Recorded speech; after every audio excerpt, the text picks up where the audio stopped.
Welcome to all in course Fundamentals of Behavioral and Social Science Research. And under this module 5 qualitative methods, and in that we are going to deal presenting qualitative research findings. So how to we present qualitative research findings? This is motive to today to communicate to you. And after this session, your understanding may be enhanced like that you be able to understand the key components of writing qualitative research reports, apply strategies for presenting participants' voices effectively, utilize visuals and diagrams to enhance qualitative reporting, reflect on the role of the researcher in writing reflexivity, gain insight into ethical and impactful ways of disseminating findings. As we previously understand that what is the qualitative research? Qualitative research means the concept where we are not going to much emphasize on the quantitative data, not going to use more complex statistical tests to analyze the data. Therefore, where we are using more emphasis, or we can say our emphasis on the naturalistic inquiry.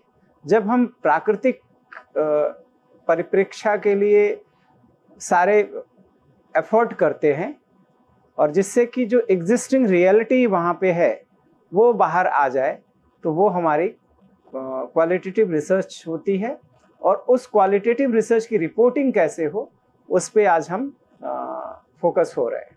तो what makes qualitative reporting unique, ऐसा क्या terms हैं या क्या aspects हैं, पहलू जो qualitative research की रिपोर्टिंग को यूनिक बनाती है या यूनिक है।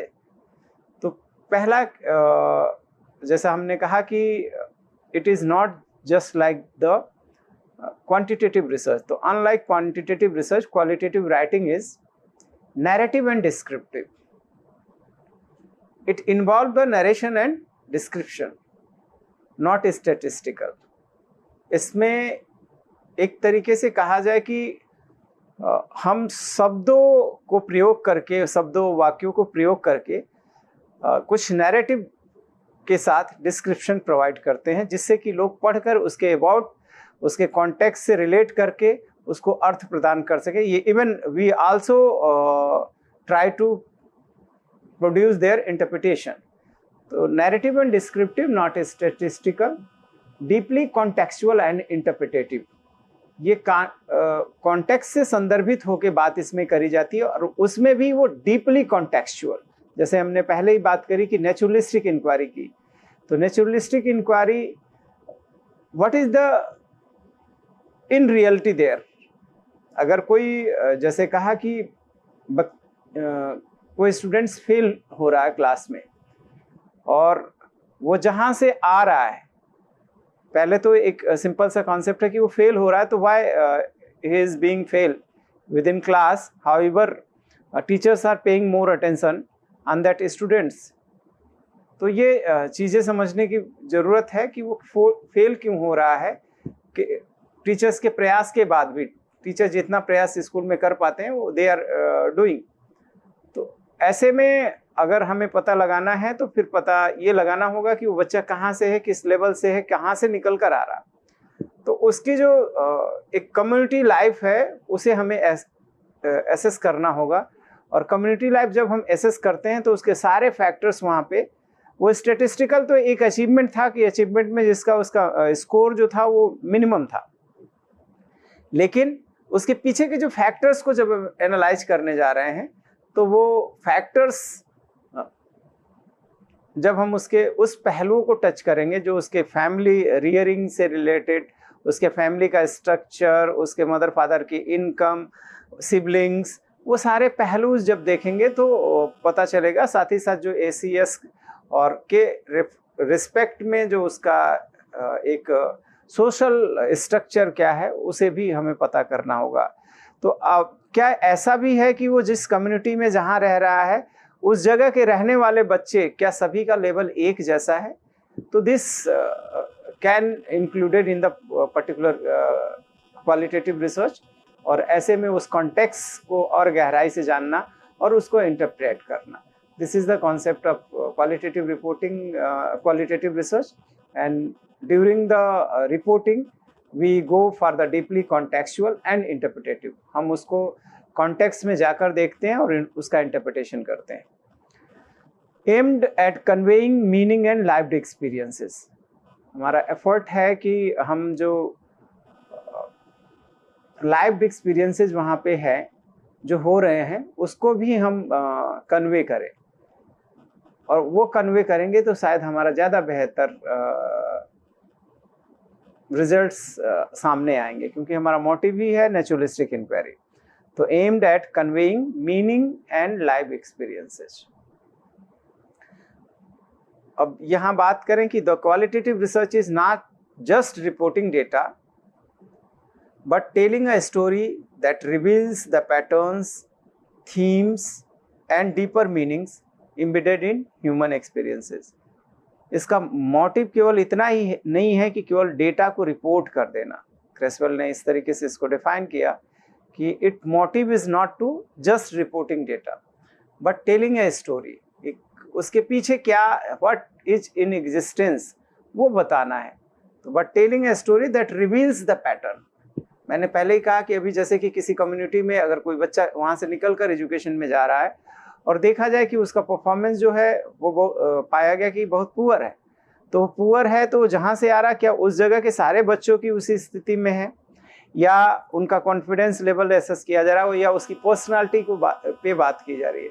तो वो उसके पीछे जाके उस जहाँ से वो निकल कर आ रहा है उस जगह को एनालाइज करना होगा. क्या सब एक जैसे हैं या that is the different from that. तो इसलिए telling a story that reveals the patterns, themes and deeper meaning embedded in human experiences. तो जो मानव का अनुभव, एक तरीके से मानव के साथ जो मानव का अनुभव जुड़ा हुआ है उसको भी एक्सप्लोर करना है. और उसमें जैसे कि अगर बात किया जाए BHU जैसे संस्था, AMU जैसे संस्था, तो ये संस्थाओं से निकलने वाले बच्चों की जो वैल्यूज पे जो काम किया जाएगा वो भी एक तरीके से क्वालिटेटिव रिसर्च होगी, और उसकी रिपोर्टिंग भी डिफरेंट. तो उसमें human experiences, what they are getting from these universities, what are their development, how they feel after the entering and after the going out. तो वो चीज़ें हमें समझनी होंगी, उन सारे पहलू को समझना होगा. तो उससे हम उन चीज़ों को इवॉल्व कर सकते हैं जो एक बेहतर समझ बनाते हैं. Presenting participants voices. जो बेस्ट प्रैक्टिसेस हैं जो पार्टिसिपेंट की वॉइसेस को प्रेजेंट करें, तो use verbatim quotes to preserve authenticity. अगर हम वर्बेटिम कोट्स को यूज कर पा रहे हैं तो वो ऑथेंटिसिटी को प्रिजर्व करेगी. Provide context, who is speaking and under what circumstances. एक कॉन्टेक्स्ट हम दे सकते हैं, संदर्भ जिसे कहते हैं, उसमें व्यक्ति बोलता है और सिचुएशन, किस सिचुएशन में बोल रहा है, तो वो हमें कोई व्यक्ति इस तरीके का बिहेवियर कर रहा है तो क्यों कर रहा है, why, what is their situation near circumstances. तो उन चीज़ों को भी कॉन्टेक्स्ट हमें देकर और तब निकालना होगा, तब रियलिटी हमारे सामने आएगी. कोई हमारे सामने तो बहुत अच्छा एकदम कह सकते हैं कि which is expected from them, वो नहीं कर रहा है, जबकि वो एक आइडियल बिहेवियर कर रहा है. तो अगर वो सिचुएशन उसके सामने देंगे तो वो शायद ज़्यादा सुटेबल होगा उसके बिहेवियर को बाहर निकालने कर लाने के लिए. तो provide context. Next, assign pseudonyms for confidentiality. If required, then we should use not their real names, we should use the pseudonyms. उनकी कॉन्फिडेंशियलिटी को बचाए रखने के लिए और डिस्क्लोज ना करने के लिए हमें सूडोनिम्स के साथ जाना होगा। चूज कोट्स दैट इलस्ट्रेट की थीम्स, हमें उन कोट्स को दिमाग में रखें जो थीम्स को इलस्ट्रेट करने में हेल्पफुल होती हैं। तो अगर ये करते हैं तो शायद हम जो उनकी वॉइसेज हैं वो क्लियर कट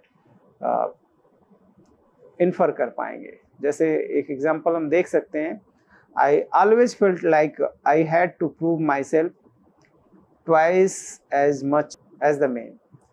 अब ये statement said by Priya, and that is the female school teachers, is 34, highlighting gendered role expectation in educational leadership।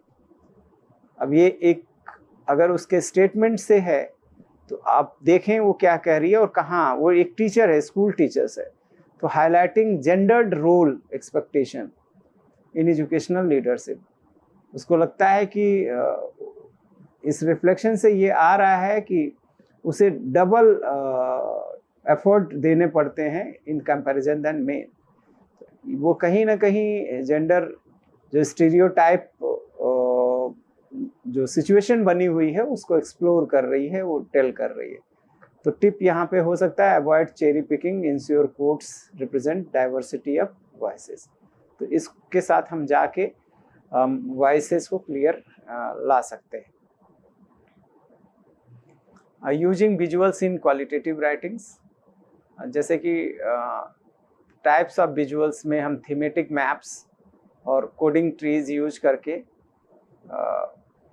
जो रिपोर्टिंग है उसको इफेक्टिव बना सकते हैं। As thematic maps we can use showing how themes interrelate. जैसे एक theme identity लिया गया है और उसका जो थीमेटिक मैप डेवलप हुआ उसमें सब थीम हम प्रोफेशनल आइडेंटिटी पे फोकस हो सकते हैं, सब थीम दूसरी तरफ पर्सनल आइडेंटिटी देख सकते हैं और उससे एसोसिएट करके सब theme career development, cultural identity, तो वो सब थीम बना सकते हैं और उससे थीमेटिक मैप एक रिफ्लेक्ट कर सकते हैं। That will be more helpful in presenting the data. Coding trees we can use displaying hierarchy of codes, theme identity जैसे है जस्ट लाइक दैट। तो अब यहाँ पे हम सब थीम उसका आइडेंटिटी में कोडिंग ट्री जब बना रहे हैं तो प्रोफेशनल सेल्फ ले लिया, पर्सनल सेल्फ ले लिया, जो उसका एक कोड लिया वो रोल एक्सपेक्टेशन। वहाँ पे चूँकि प्रोफेशनल में हम बात कर रहे हैं तो वहाँ पे जो प्रोफेशनल सेल्फ है, एक वाइस चांसलर अगर लिया गया तो वाइस चांसलर के रोल एक्सपेक्टेशन क्या है। उसी तरीके से सब थीम में अगर पर्सनल सेल्फ लिया गया तो जेंडर आइडेंटिटी, जैसे कि मेल, फीमेल या अदर जो जेंडर्स को कम्युनिकेट कर रहे हैं वो कोड वहाँ से दिख जाएंगे। मेल जब कुछ कर रहा है या फीमेल किसी वर्क को परफॉर्म कर रही है तो what works perform by that particular X Y, तो वो हम वहाँ पे एक्स कम्युनिकेट कर सकते हैं पर्टिकुलर जेंडर के लिए, पर्टिकुलर के लिए वाई, तो वो जेंडर आइडेंटिटी के लिए कोड फॉर्म कर सकते हैं। लाइक दैट रोल एक्सपेक्टेशन में भी कोड हम यूज करेंगे। अगर एडमिनिस्ट्रेटर में वो मैनेजर के रोल में है या डिक्टेटर के किस तरीके से है तो वो कोड हम यूज करके कोडिंग ट्री डेवलप कर सकते हैं, लाइक द थीमेटिक मैप्स।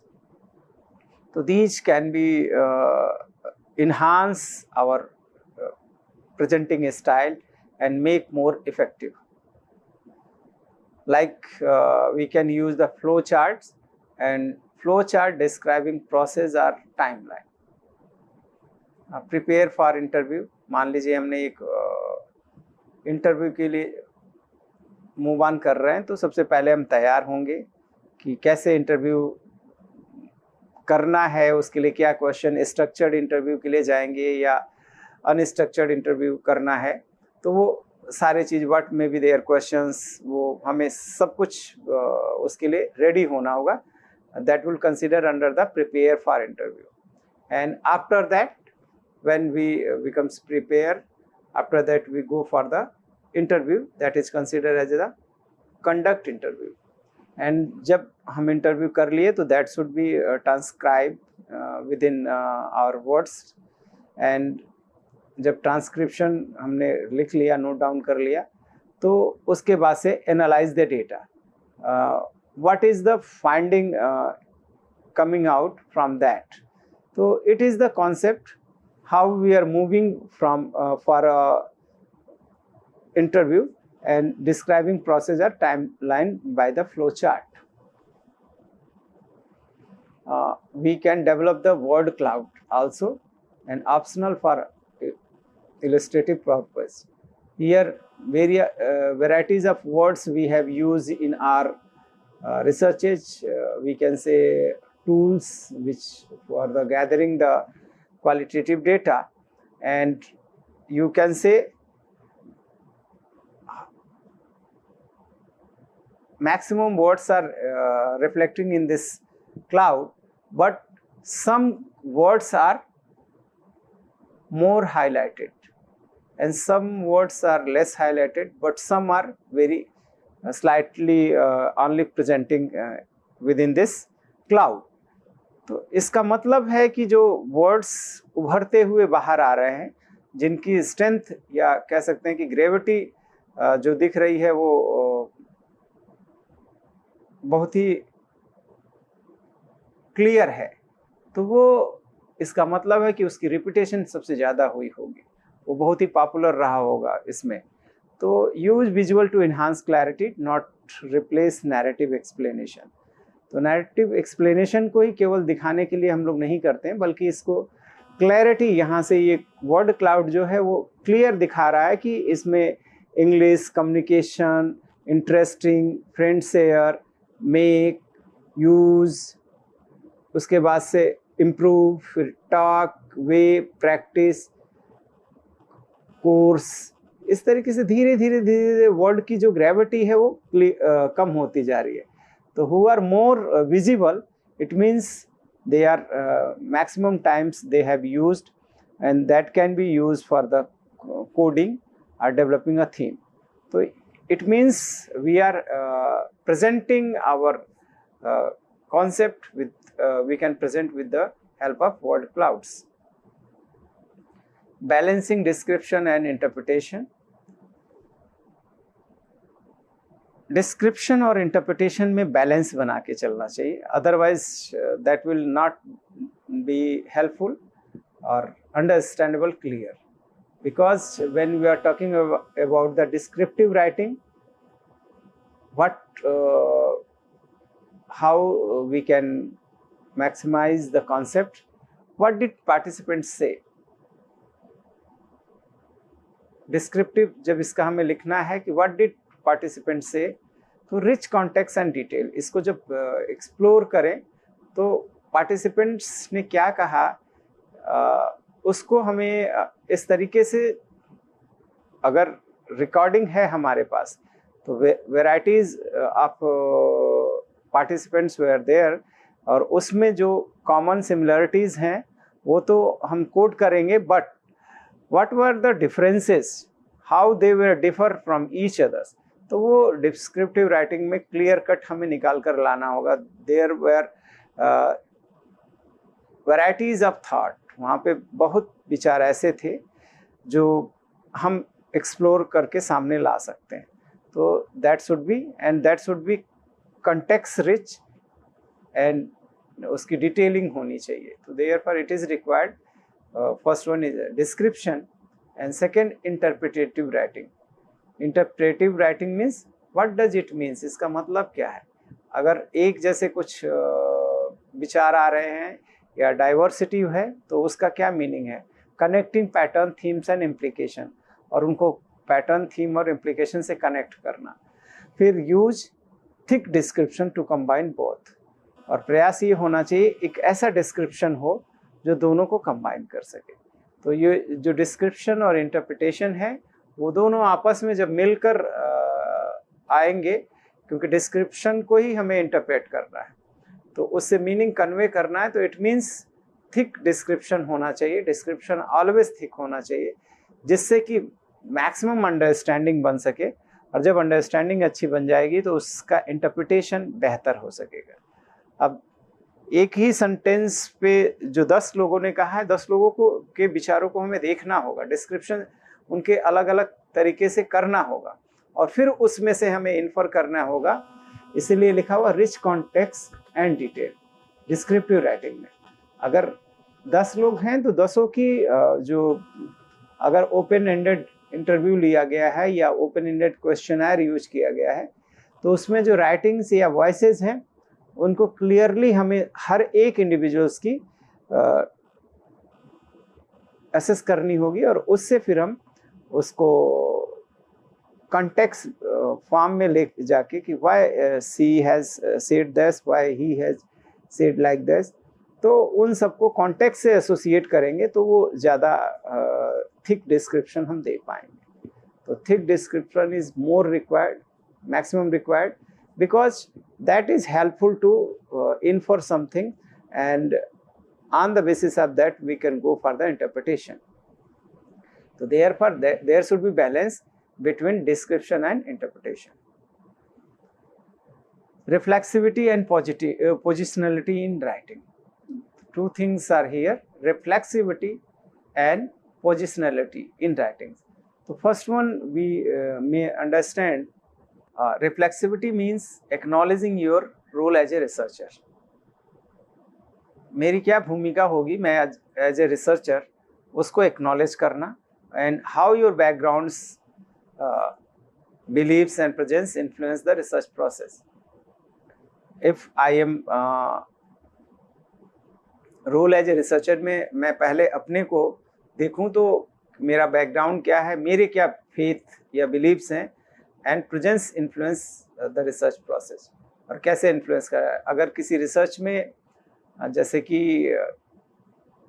कह सकते हैं कि if I am belonging from particular region, religion and also the associated with the 6 concepts, तो how we think and our background also, what is our family environment, what are their beliefs, also family beliefs, so that will develop personality, and when personality means that will give us a different type insight, different type, because a person एक ही बिंदु पर 2 या 2 से अधिक व्यक्ति जो है वो अलग अलग विचार रखते हैं. तो रिफ्लेक्सिविटी, जैसे कि अभी धर्म पे जब चर्चा बात होने लगेगी तो वो धर्म एक के नज़र में किसी अलग तरीके के कॉन्सेप्ट में होगा और दूसरे की नज़र में दूसरे तरीके का. तो reflexivity means that person govern by the particular scenario, beliefs, and जो उसका अपना उसके ऊपर प्रभाव है, जिस सोसाइटी में रह रहा, वो बैकग्राउंड, वो सारी चीज़ें उसको अफेक्ट करेगी. और साथ ही साथ positionality statement, write about who you are and how you approach the study. जैसे कि as a first generation women, academic, researching, rural women teachers, I recognise my dual position as both insider and outsider. तो here as a first generation women जो है उसकी academic researching जो है that is based on the concept I recognise my dual position as both insider and outsider, because he is as first generation भी है. Second वो rural women teachers, तो researching rural women teacher पे काम कर रही है, तो उसका अपना अलग तरीका. As a first generation women academic researching rural women teacher, I recognise my dual position as both insider and outsider. तो यहाँ हमें करना क्या है कि what aspect of your identity might shape how you interpret your participants narrative. तो यहाँ पे एक वही महिला जो अपने आप को फर्स्ट जनरेशन वुमेन एकेडमिक और rural women teachers about realize कर रही है, तो I recognise my dual position, वो कह रही है कि as both insider and outsider. तो घर में भी उसका रोल और बाहर का भी रोल, दोनों को कैसे डील करती है, उसकी अपनी अंडरस्टैंडिंग प्रोसेस कैसे है और वो कैसे उसे ओवरकम करती है, बोथ इनसाइडर एंड आउटसाइडर। तो वहाँ पे उसके रोल आप देखेंगे कि एक जो फर्स्ट जनरेशन के लोग हैं जहाँ भी हैं, मैक्सिमम बैलेंसिंग उनकी बड़ी अच्छी होती है, तो they make balance more in comparison than others. So here when we will get their reflection, तो उसकी पोजिनेस उसका अपना जो पोजीशन है या रिफ्लेक्सिविटी है, वो उस डेटा को एक अलग नज़र देगा। तो देयरफॉर राइटिंग में रिफ्लेक्सिविटी और पोजिशनलिटी को भी कंसीडर किया जाना चाहिए, और it gives the meaning, otherwise we can't ignore it, so it should be there. Presenting and publishing findings, अब जो यहाँ बात करें कि किसी भी फाइंडिंग्स को कैसे प्रेजेंट करें और कैसे पब्लिश करें, तो प्रेजेंटिंग टिप्स में मेजरली हम बात कर सकते हैं कि उसको स्टोरी फॉर्मेट में use story telling over bullet points. तो कोशिश एक स्टोरी के रूप में अगर डेवलप करते हैं तो that will be more communicative, क्योंकि उसमें लिंकिंग जो है वो ज़्यादा बेहतर होगी और लोगों की समझ एक सीक्वेंस में पढ़ने की से ज़्यादा इफेक्टिव कम्युनिकेशन होगा। Embed audio clips or images where ethical and consented, जहाँ पे कंसेंट लेके और वो इथिकल मैनर्स में हम कर सकते हैं, तो embed audio clips or images, तो वो और बेहतर रिफ्लेक्शन होगा। Use participants narrative to humanize data. Yes, participants के खुद के नैरेटिव्स अगर हम इन्वॉल्व कर रिपोर्ट कर देते हैं तो वो डेटा को एक अलग ही तरीके से ह्यूमनाइज करेंगे, तो वो प्रेजेंटिंग टिप्स हैं उसको और बेहतर बना देंगे। और डिसेमिनेशन पब्लिशिंग की बात करें तो उसमें हम इसको जर्नल आर्टिकल्स के रूप में लिख सकते हैं, कॉन्फ्रेंस में प्रेजेंट कर सकते हैं, रिसर्च ब्लॉग्स और पॉलिसी ब्रीफ में ले जा सकते हैं, विजुअल इथनोग्राफिक्स डेवलप कर सकते हैं। तो देर चूँकि जो भी वर्क हो रहा है उसका पब्लिशिंग इज आल्सो रिक्वायर्ड, और that should be communicated to the society by the publishing.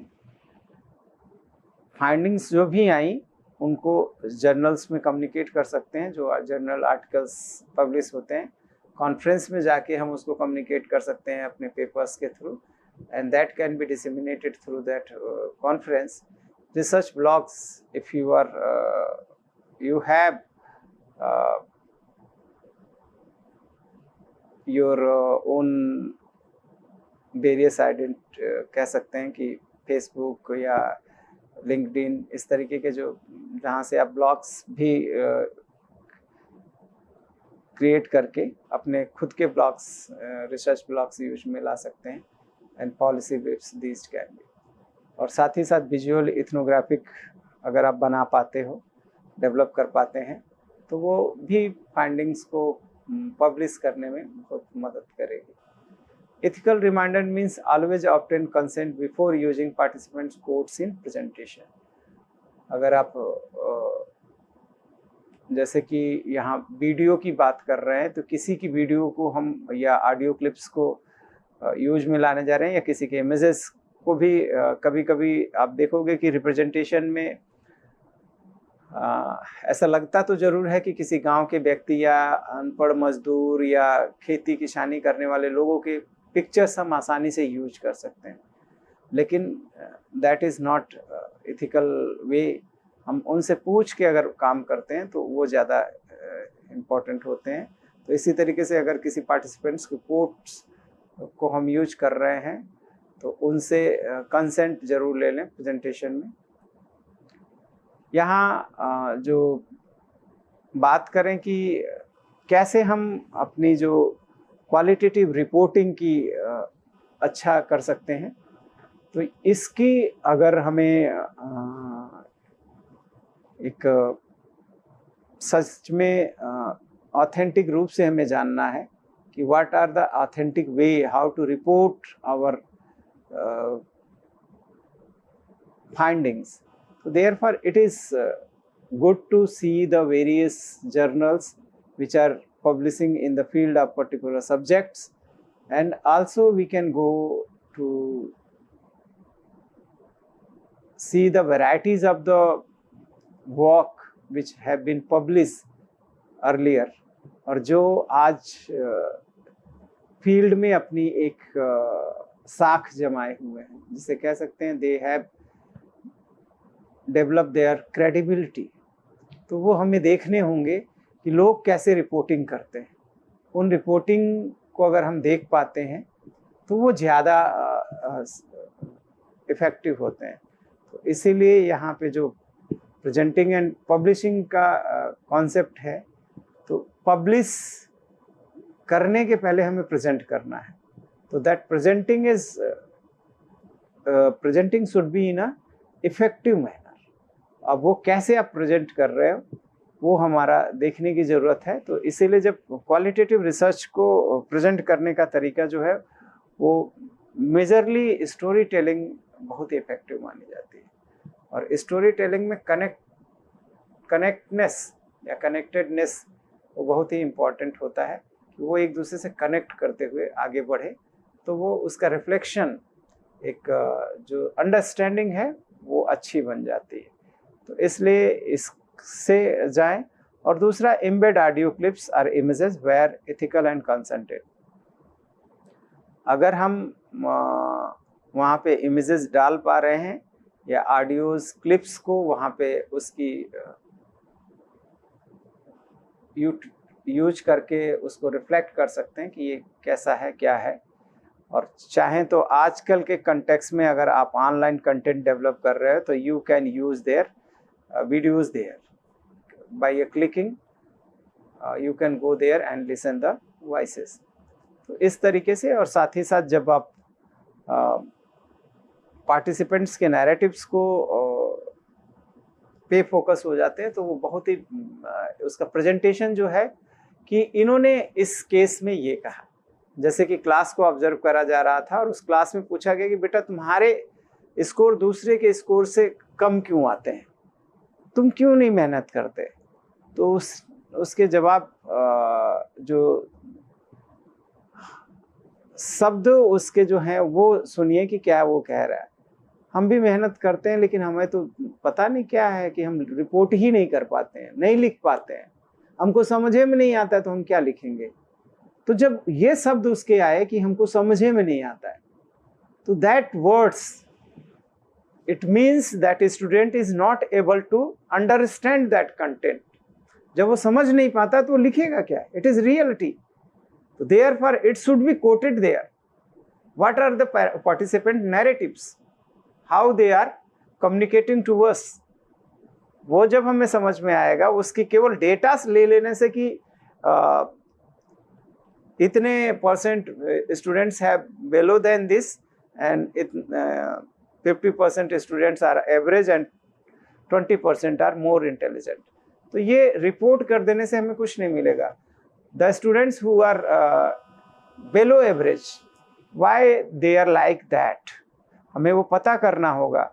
अगर उनका परफॉर्मेंस इतना पुअर है तो why they are like that, वो क्यों खराब परफॉर्मेंस कर रहे हैं। तो ये सारी चीज़ें हमें जानने के लिए उस जो डेटा को हमें प्रेजेंट करना होगा बेहतर ढंग से, उसके लिए प्रेजेंटिंग टिप्स हमने बात करी। और साथ ही साथ वो फाइंडिंग्स अगर हम उसको पब्लिश करा रहे हैं, पब्लिशिंग फाइंडिंग, तो वो ज़्यादा डिसेमिनेटिंग होंगे और उसको मैक्सिमम लोगों तक हम पहुंचा पाएंगे। तो अगर जर्नल आर्टिकल्स के थ्रू, आर्टिकल्स के रूप में किसी भी जर्नल्स में पब्लिश करते हैं तो that will be more better as required. फिर conference, various conference are organised with in the in various sectors and within university or institutions. You can go there and you can present your concepts what you have explored, जो भी आपने explore किया है उसको वहाँ जाके present कर सकते हैं और लोग उस पर चर्चा कर सकते हैं। और जब चर्चा करेंगे तो उसके आप जो मेरिट एंड डिमेरिट्स आप उभर कर आपके सामने आएंगे, उसको आप कम्युनिकेट कर सकते हैं या उस पर काम करके। पहला तो काम वहाँ था कॉन्फ्रेंस में जो प्रेजेंटेशन का कि डिसिमिनेशन ऑफ द नॉलेज, लेकिन अगर लोगों ने उस पर प्रश्न रेज किए तो you can improve your findings by the reanalysing the data. अगर आपको लग रहा है कि ऐसा नहीं है, ऐसे पैटर्न्स नहीं बन रहे हैं, तो वो फिर एक बार चेक कर सकते हो। तो कॉन्फ्रेंस डिसिमिनेशन जो पब्लिशिंग है उसमें डिसिमिनेशन कॉन्फ्रेंस प्रेजेंटेशन से भी होते हैं वहाँ, लेकिन वहाँ जाने से ये फ़ायदा मिलता है कि आप अपने जो व्यूज़ हैं उसको प्रेजेंट करते हैं लोगों के सामने और लोग उसको सपोर्ट भी कर सकते हैं और उसके अगेंस्ट भी जा सकते हैं। तो why they are going to against, that should be consider by us. और चीज़ें हम लोगों ने देखी और after the listening that reporting ways, we can go for these activities. Identify one quote from a qualitative interview and write a short paragraph interpreting it. उस एक coat आप किसी इंटरव्यू से उठाओ जो क्वालिटेटिव इंटरव्यू था और उसके अबाउट एक इंटरप्रिटेशन एक पैराग्राफ में लिखिए। तो आप देखिए कि उसकी मीनिंग आपको कैसे आप यू रिफ्लेक्ट इट। तो that will B qualitative reporting. What is your understanding, आप जिस मनः दशा से सोच रहे होगे, आप से जब कहा जाता है कि यू राइट अ स्टोरी, मैं आपको 5 शब्द दे रहा हूँ, I am giving you 5 words and you right a story on that 5 words including in that story. तो आप जो उन शब्दों का यूज करोगे, वो शब्द आपने कैसे उन शब्दों को देखा है, how you have know about their meanings. तो आपके जो रिपोर्टिंग होगी या कह सकते हैं कि जो पैराग्राफ राइटिंग होगी, डिस्क्रिप्शन, वो चीज़ें एज व्हाट यू हैव, जो आपके पास है उसी को आधार बना के आप लिखोगे और मीनिंग कन्वे करोगे, इंटरप्रेटिंग। तो मैंने कहा कि 5 शब्दों से आपको अगर कुछ इंटरप्रेट करके कनेक्ट करके कुछ लिखना है, then what will be your story, what you know, जो आप जानते हो, जो आपका इमेजिनेशन है उसी के बिहाफ। तो किसी को भी उसके राइटिंग के बिहाफ उसकी पर्सनालिटी को असेस किया जा सकता है, वो किस बैकग्राउंड से है उसको असेस किया जा सकता है, उसके नॉलेज लेवल को एक्सेस किया जा सकता है। तो हमें उस कोट को उठाना है और कोट के अबाउट आप इंटरप्रेट करो, तो that can reflect about your reporting. Draw coding tree based on 3 sample interview themes. तो अब एक कोडिंग ट्री आप विकसित कर सकते हो based on 3 sample interview themes, जो आपने इंटरव्यू के थीम्स 3 सैंपल के लिए लिए थे। On the basis of that you can, so this will also give you insight about the coding concept. Write 3 sentence reflexivity statement about yourself as a researcher, what you are thinking. So this will give you an insight that how to report within the qualitative research. Qualitative research is majorly a process by which we explore the reality, not only what data is existing there, what are their meanings in the particular context, what they are saying, why they are behaving like that. Yes, कहते हैं चोर चोरी करता है, तो चोर बना क्यों वो, और चोर किसे कहते हैं, whose behavior is not like the others. What are the society norms? According to that, they not behave. They known as the thief. उसे चोर कहते हैं। तो अब चोर को क्वांटिफिकेशन के रिस्पेक्ट में हम अगर डिस्क्राइब करेंगे तो नहीं, चोर किसे कहते हैं जो अब उसका एक हमें अपनी इंटरप्रिटेशन करने होंगे। थीप को, हु इज थीप, अब यहां बताना होगा जो किसी का सामान बिना बताए उठा लेता है, उसको बिना कम्युनिकेट उठा लेता है और उसको बताता भी नहीं है।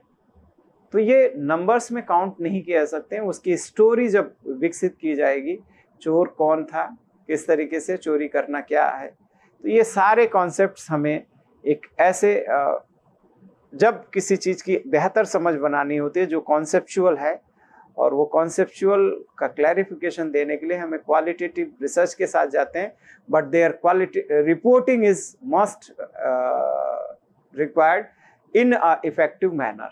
तो for the reporting in effective manner we can go with the concept what we have learned by the description and interpreting these two terms. Thick description is more required in the qualitative reporting, because when description will be there, then we can infer the theme, pattern and other things, and on the behalf of description we can identify the concepts, code, and according to that we can interpret the whole data. So this is the concepts, and you can think how do you balance staying true to participants' voice while also presenting your interpretation. How do you balance staying true to participants, because you are going to interpret. आप जो participants के शब्द हैं उनको कैसे as it is रख सकते हैं जो उन्होंने कहा, और आपका इंटरप्रिटेशन उस पर कैसे हावी ना हो जाए। तो दोनों के बीच में बैलेंस क्या आप कैसे बनाओगे। तो this is the concept you can think. In what ways can visual help और hinder the story telling in qualitative research, because we have said that visuals can be used. So in what ways can visual help that can help to you or hinder the storytelling in qualitative research. So it you can think, and by this thinking you can enhance your insight about the qualitative research reporting.